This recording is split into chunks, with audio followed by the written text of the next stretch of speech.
20개가 넘는 그 UFO들이 나타나서 시위를 한 거예요. 그런 것은 또 전쟁 행위예요. 확실하게 시체들도 나왔습니다. 근데 66명이 그걸 본 거예요.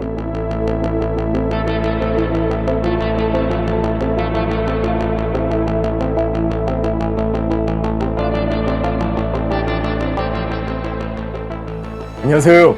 락스요. 이근대입니다. 오늘 정말 예민한 주제가 준비되어 있는데 따라서 정말 특별한 게스트를 모셨습니다. 교수님 안녕하세요. 예, 안녕하십니까. 반갑습니다. 간단하게 자기소개 부탁드립니다. 예, 저는 현재 우석대학교의 전기자동차학부 교수로 재직 중입니다. 한국 UFO 연구협회 회장직을 맡고 있습니다. 아, 네. 그리고 경력이 정말 대단하다고 들었습니다. 제가 안 그래도 프로필을 받았어요. 그런데 교수님이 그 학사가 서울대, 그리고 석사가 카이스트, 그리고 박사는 케임브리지에서 나왔습니다. 그래서 정말 전문가신데요. UFO 전문가라고 할 때 많은 분들이 UFO를 항상 뭐 외계인이라고 생각을 하는 것 같습니다. 근데 그게 아니잖아요. UFO는 항공기 그런 뜻이잖아요. 그래서 네. UFO를 좀 더 구체적으로 설명하면 좋을 것 같습니다. UFO라는 용어는 사실 군사의 용어입니다. 그 정체를 알 수가 없는 그런 비행체를 UFO로 부르도록 그렇게 정했던 것이고요. 그 전에는 사실 이게 보통 이제 비행 접시, 우리가 대중적으로 많이 알려진 플라잉 소서나 군 내부에서도 플라잉 디스크 뭐 이런 표현을 많이 썼었습니다. 네네. 2004년도에 이 사건에 대해서 아실 것 같은데 데이비드 프레이버 해군 조종사 F-18 조종사가 이상한 것을 목격을 했고, 그리고 또 타겟팅 파드 뭐 연령상 장비 데이터도 있고, 그래서 다양한 증거들이 나왔기 때문에 이제서 많은 관심을 갖게 되는데요. 어떻게 생각하세요? 그러니까 그런 UFO들이 가장 큰 질문이 이게 뭐냐, 누가 조종하고 있나, 그리고 뭘 하고 있냐. 근데 사실 굉장히 민감하고 함부로 얘기하기 좀 조심스러운 그런 나름 내린 결론은 이 기술이 지구상의 기술은 아니다. 그런 결론을 내렸고 이제 그렇게 되면 이제 문제가 심각하죠. 맞습니다. 네. 그래서 미국에서도 되게 조심스럽게 이걸 어프로치를 했던 것 같아요. 한동안 그런 스티그마 때문에 뭐 안 좋은 시선들 때문에 아무도 이거에 대해서 얘기하고 싶지 않았어요. 특히 군에서. 만약에 어떤 군 장교가, 특히 조종사가 뭘 이상한 걸 봤다고 하면 그 말하는 순간 사람들이 이제 비웃을 수도 있고, 아니면 이 사람이 정신병자라고 취급할 수도 있고. 최근에 2020년도에 그런 게 많이 바뀌었던 것 같습니다. 왜 그랬던 것 같아요? 왜 갑자기 그 분위기가 바뀌었어요? 이제 바뀔 수밖에 없었던 몇 가지 이제 배경에 대해서는 이제 제가 아는 한에서 말씀드리면 70년 전에 미 공군에서 공식 UFO 조사 프로그램을 실행을 했었습니다. 프로젝트 블루북 얘기하시는 거죠? 그렇죠. 예. 그 당시만 해도 직접 목격한 그 조종사들이 외부의 그 이제 매스컴과 접촉하는 걸 굉장히 금했죠. 70년이 지나고 나서 지금 와서 보니 또 조종사들의 SNS를 통해서 또는 매스컴과의 접촉을 통해서 그런 것들을 이제 더 이상 어떻게 통제할 수가 없게 된 거죠. 해군 조종사들이 촬영했던 그 동영상들, 그것이 2020년에 이제 그 미 국방부가 공식적으로 인정을 하게 되죠. 네. There's a whole fleet of them. Look on the ASA. My gosh. They're all going against the wind. The wind's 120 knots from the west. The whole thing, dude. 옛날에는 저도 뭐 중학생 때부터 UFO 책을 읽었던 것 같은데 책을 보면 그런 뭐 목격자의 뭐 진술 믿기 어렵잖아요. 사실은 뭐냐면 그만큼 뭐 확실한 증거가 없기 때문에. 근데 그렇죠. 아까 얘기한 것처럼 장비가 발전하니까, 그리고 F-18 같은 전투기는 해군에서 거의 최고의 전투기예요. 그렇죠. 뭐 그 뒤로 F-35가 있긴 있지만, 근데 그 조종사들이 눈으로도 확인했고, 그 다음에 그 항공기의 레이더에도 잡혔고, 그 UFO를 접근하니까 시그널 재밍이 있었다고. 그런 것은 또 전쟁 행위예요. 만약에 뭐 내 레이더 재밍을 한다, 내 무기체를 재밍한다, 그런 문제들이 있었고. 그러니까 이 많은 자료들이 나오니까 이제 말한 것처럼 더 이상 무시할 수 없는 거죠. 이건 국방부에서 무조건 의무로 확실히 조사를 해야 됩니다. 그래서 그런 면에서 분위기가 많이 바뀌었던 것 같아요. The UFO realigned its axis and began to climb at an incredible rate of speed. Both of them were now flying in a circle. The UFO was coming up while the F-18 was going down. In an effort to close the distance between them, Fravor made a final aggressive turn before the UFO rapidly accelerated up to hypersonic speed and disappeared in a matter of seconds. As they looked down towards the ocean, it was now perfectly calm. 우리가 그 동영상에서 볼 수 있는 그 정도 성능을 내려면요, 보통 제트 엔진이나 로켓 엔진을 사용해도 쉽지가 않잖아요. 네네. 근데 그 열영상의 그 제트나 로켓에서 나오는 열 그런 게 전혀 포착이 안 돼 있어요. 전혀 다른 동력원을 쓰고 있다, 이렇게밖에 볼 수 없는. 네. 물론 이제 스텔스 기종 중에는 이제 그 열을 차단시키는 뭐 그런 기술도 포함이 돼 있긴 하지만 그 해군 조종사들이 찍은 그 동영상에 나와 있는 것처럼 그렇게 퍼펙트하게는 안 되는 거 아시잖아요. 네네. 예. 그 사실을 제가 깨닫고부터는 이제 태도가 상당히 많이 바뀌었습니다. 네. 그리고 아까 그런 말 했었잖아요. 한 조종사가 본 게 아니라 여러 조종사들이 봤어요. 그렇죠. 네. 그리고 니미츠 사건은 그거는 뭐 하나의 케이스였죠. 그게 태평양에서 이루어졌잖아요. 그렇죠. 예. 근데 또 반대 동쪽에 또 다른 항공모함, 또 다른 항공 그 조종사 팀이 목격을 했어요. The two jets had been flying in tandem no more than a few tens of meters apart when something flew right in between them. That something was oddly described as a cube encased by a translucent sphere. Lieutenant Ryan Graves, who spoke to one of the pilots once they had landed, claims the experience had visibly spooked them. So much so, the squadron filed an official safety report. According to Graves, this was far from an isolated incident. These UFOs were allegedly seen by dozens of pilots for several months and could remain airborne for up to 12 hours at a time. Yet, despite growing concerns among the Roosevelt crew, training missions continued as if nothing was amiss. 그건 확실해요. UFO는 존재를 합니다. 근데 가장 큰 질문이 누가 그걸 조종을 하고 있는지, 뭐 하고 있는지, 의도가 뭔지 그런 게 중요하잖아요. 네. 지금 여러 논의들, 특히 학계에서 상당히 비중이 있는 분도 이제 관심을 갖고 네. UFO에 언급을 하기 시작했는데 네.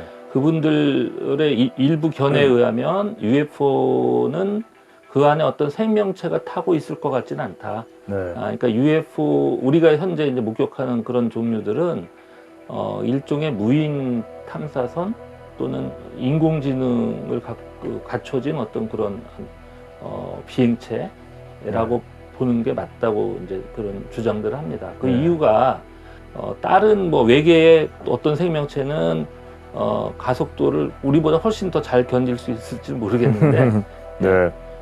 지금까지 이제 그 미 해군에서 나온 그 자료를 토대로 해서 계산을 해보면 가속도가 보통 40G에서 네. 수백 G까지. 네. 그래서 보통 파일럿이 버틸 수 있는 한계가 보통 한 8G 정도로 보고 있죠. 현재 운행되고 있는 최신의 제트기들이 낼 수 있는 한계가 아마 9G 정도 되는 걸로 알고 있고 네. 설계상으로는 한 13G 정도까지 네. 할 수 있게 돼 있는데 지금 그 목격되고 있는 UFO들이 10G가 아니라 40G 그게 보통 그 정도 이상 네. 이제 중력 가속도를 낸다는 거 그 자체가 이제 엄청 놀랍고 그래서 그 안에 어떤 생명이 과연 있으면은 그걸 견뎌낼 수 없을 것이다 이제 이런 생각들을 맞습니다. 그 이유 때문에 저는 똑같이 그 비행 물체에 누가 뭐 들어가 있다 아니면 누가 안에서 조종하고 있다 그렇게 생각하지 않습니다. 우리도 드론을 엄청 많이 활용을 하잖아요. 네. 그래서 저는 그게 어떻게 보면 뭐 외계인의 드론이다, 뭐 프로브라고도 표현할 수 있는데 그런 것 같아요. 전 사실은 외계인들이 우리를 모니터링하고 있다고 생각합니다. 군사 전문가 입장에서는 저는 많은 적군들 모니터링했어요. 요새는 많이 쓰는 게 드론이죠. 드론이나 뭐 UAV 그런 전략을 볼 때는 제가 그 전략을 많이 활용했기 때문에 충분히 만약에 다른 행성에서 왔다면 똑같이 할 수 있다고 생각해요. The pilot then points his camera phone out of the cockpit window and watch this as he zooms in. A metallic-looking object, a polyhedron of some sort, whizzes by in a straight line. We slow it down and zoom in further. You can see it kind of looks like a cube. It has these kind of little points that stick out. It does seem to be darker in color and not like a bright, shining balloon. Whatever this is, it definitely shouldn't be there. One theory is that if we were visited by another civilization, they might send probes ahead of when they actually come. 사실은 1947년경부터 그런 핵기지, 또 그런 군사 훈련하고 있는 그 주변에서 UFO들이 막 떠도는 게 많이 목격됐고, 아까 그 니미초에서 2004년에 했던 것이 그 유닛으로 했던 그 군사 훈련이거든요, 사실. 그런데 이제 나타나서 시위를 한 거예요. 그 레이더에 포착된 게 그 8만 피트 상공에서 20개가 넘는 그 UFO들이 나타났고, 그 중에 몇 개들이 고도 한 2만 피트까지 거의 수직 강화, 순식간에 내려왔다 다시 올라가고 이런 것들 반복하다가 마지막에서 그러니까 이제 그 추적해서 이제 포착된 게 바로 틱택이에요. 그리고 더 재밌는 거는 틱택을 발견했을 때 그 목격한 4명의 조종사들 얘기를 들어보면 바닷속에도 뭔가 거대한 물체가 있었다는 거죠. water wash가 있었죠. As they began their descent, they noticed a white, capsule-shaped craft moving erratically above the disturbance. At first, they thought it could be a helicopter, but there were no rotor blades. In fact, it was perfectly smooth. No markings, no exhaust, no protrusions of any kind. The UFO appeared to maintain a consistent altitude, but made rapid lateral movements with no visible means of propulsion. According to Fravor, it was a bit smaller than an F-18 and resembled a giant mint of Tic Tac. 미확인 비행물체 UFO에 대한 공개 청문회를 50년 만에 개최합니다. 앞서 미국 정부는 미확인 비행체의 존재를 인정하고 이것이 미국 안보를 위협할 수 있다고 공식적으로 밝힌 바 있는데 새로운 입장이 더 나올지 주목됩니다. 임수근 기자입니다. 이번에 미국 그 청문회에서도 그게 문제가 제기됐죠. 맞습니다. 그래서 그것도 빅 이슈가 됐죠. 물속에서 다니는 UFO가 존재하는데 거기에 대한 디텍트하는 어떤 그런 장비 대처 방안이 있냐 뭐 이걸 이제 물었는데. And I assume we've never discharged any armaments against a UAP, correct? That's correct.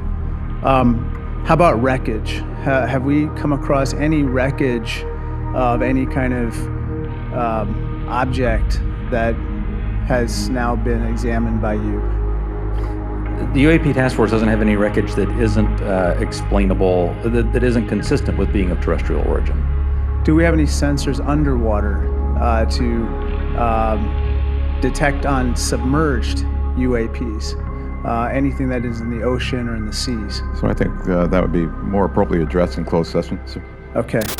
공개 청문회에서는 우리 다루지 말고 따로 하자. 그래서 이제 off the record으로 그렇게 해버렸죠. 그 요새 UFO 그 패턴들 보면 어디서 많이 목격이 되냐면 항공모함 근처에, 핵시설 근처에, 그렇죠. 바다. 그러니까 이제 요즘 패턴이라고 말씀하시지만 사실 그 핵시설 근처 그리고 어떤 군사 작전을 하고 있을 때 UFO 나타난 건 아주 고전적인 계속해서 반복됐던 패턴이고요. 이미 그때부터 굉장히 문제가 있었던 건데 사실 보면 프로젝트 블루북 하면서 초창기에는 그런 점들이 좀 부각이 됐어요. 그러니까 핵시설 근처나 뭐 그런 민감한 데서 이제 UFO 목격되는 것이 굉장히 중요했고 그게 군에서 직접적으로 그 UFO를 조사하기 시작한 이유예요. 대중적으로 유명한 뭐 사건들 있잖아요. 최초의 UFO 사건이라고 하는 아놀드 케네스 사건이라든지 로스웰 사건이라든지 민간 영역에서 일어났던 UFO 사건들이라 어떤 면에서 보면 그걸 미 국가 차원에서 이렇게 조사할 가치가 없는 것일 수가 있는데 사실은 1947년경부터 그런 핵기지 그런 군사 훈련 하고 있는 그 주변에서 UFO들이 막 떠도는 게 많이 목격됐고 사실 우리 그 6.25 전쟁 할 때 한반도와 그 일본 상공에서 UFO들이 많이 목격이 됐습니다. 그래서 그런 내용들이 이제 그 당시 미국과 호주의 그 비행기 조종사들이 증언을 했고 뭐 책으로 나온 단행본으로 나오기까지 했는데요. 그래서 그 미국 국방부에는 UFO 그 조사하는 태스크포스가 있어요. 공식적으로 태스크포스가 있고 되게 많은 예산으로 운영이 되고 있고 그분들이 이걸 엄청 오랫동안 스터디를 했어요. 계속 조사를 했는데 확실하게 이 UFO들이 물하고 무슨 관계가 있어요. 아마 기지가 있을 것 같다고 하더라고요. 물속 해저에, 안에 물속에. 전방 기지. 근데 그것도 또 군사 전략이거든요. 저도 얼마 전에 우크라이나를 갔다 왔잖아요. 예. 우리도 당연히 작전하기 위해서 전방 기지가 있어야 돼요. 우리 메인 기지가 있지만 메인 기지에서 표적까지 너무 멀잖아요. 그러면 그 중간에 전방 기지가 있어야 되는데 어떻게 보면 바다는 최고의 전방 기지가 될 수가 있어요. 우리는 땅은 잘 알지만 지도는 다 나와 있지만 우리가 잘 모르는 게 바다거든요. On a pitch black night off the coast of California, newly leaked video allegedly shows one of the U.S. Navy's stealth ships tracking an unknown object in the sky. Then after a few minutes, Splashed. Mark bearing and range. 군 전문가로서는 이게 충분히 가능하거든요. 만약에 우리보다 훨씬 더 advanced 무슨 civilization이 있다면 그러면 완벽한 전략이거든요. 사실 관련해서 재밌는 그 에피소드라고 할까요? 예. 혹시 칼 세이건이라고 들어보셨나요? 천문학자. 못 미국의 들어봤습니다. 코넬대 천문학자인데 이분은 이제 그 드레이크라는 학자하고 같이 그 세티 계획에도 깊이 참여를 했는데 그래서 그 전제가 이미 지구상에 오래전부터 외계인이 이제 와 있고 그래서 우리 지구가 이미 우리 이제 은하계가 이제 어떤 그 고도의 문명의 그 외계인들에 의해서 이제 식민지화돼 있고 지구도 그 안에 이제 포함돼 있다. 근데 그 세티와 관련해서 이제 그 칼 세이건이 굉장히 많은 기여도 하고 그래서 그게 상당히 기간이 굉장히 오랫동안 미국에서 돈을 많이 쏟아붓잖아요. 네네. 근데 지금 결과적으로는 뭐 찾았어요? 세티에서? 찾은 게 없죠. 없죠. 네. 돈만 쓰고. 네. 그런데 재밌는 게 2004년 리미츠호 사건 그런 사건들이 이제 공론화되고 조종사들이 이제 직접 나와갖고 상황을 얘기하면서 학자들이 많이 이제 이쪽에 공감하기 시작했고 특히 세티 쪽에 그동안 관여했던 분들 중에 사이언티픽 어메리칸 뭐 이런 데다 기고를 해요. 근데 그 논조가 UFO 존재에 대해서 굉장히 긍정적으로 원래 학자들이 그런 거를 잘 안 썼는데 그리고 어떤 얘기를 하냐면 자 우리가 굉장히 멀리에서 오는 어떤 시그널을 지금까지 찾아왔는데 그 생각을 바꿔야 될지도 모르겠다. 이 태양계 안에 이미 외계인들이 보낸 그런 탐측선 특히 우리 지구상에서 지금 목격되고 있는 그 UFO들이 외계인이 보낸 어떤 무인 탐측선일 가능성 고려해 봐야 되지 않냐. 그래서 그 엄청난 가속도를 내는 것이 이제 그 거기 안에 생명체가 존재하지 않는다는 어떤 그런 증거일 수 있다. 이런 얘기까지 합니다. 세티가 우주에다가 계속 그 신호를 보내잖아요. 근데 저는 그게 사실은 되게 위험하다고 생각합니다.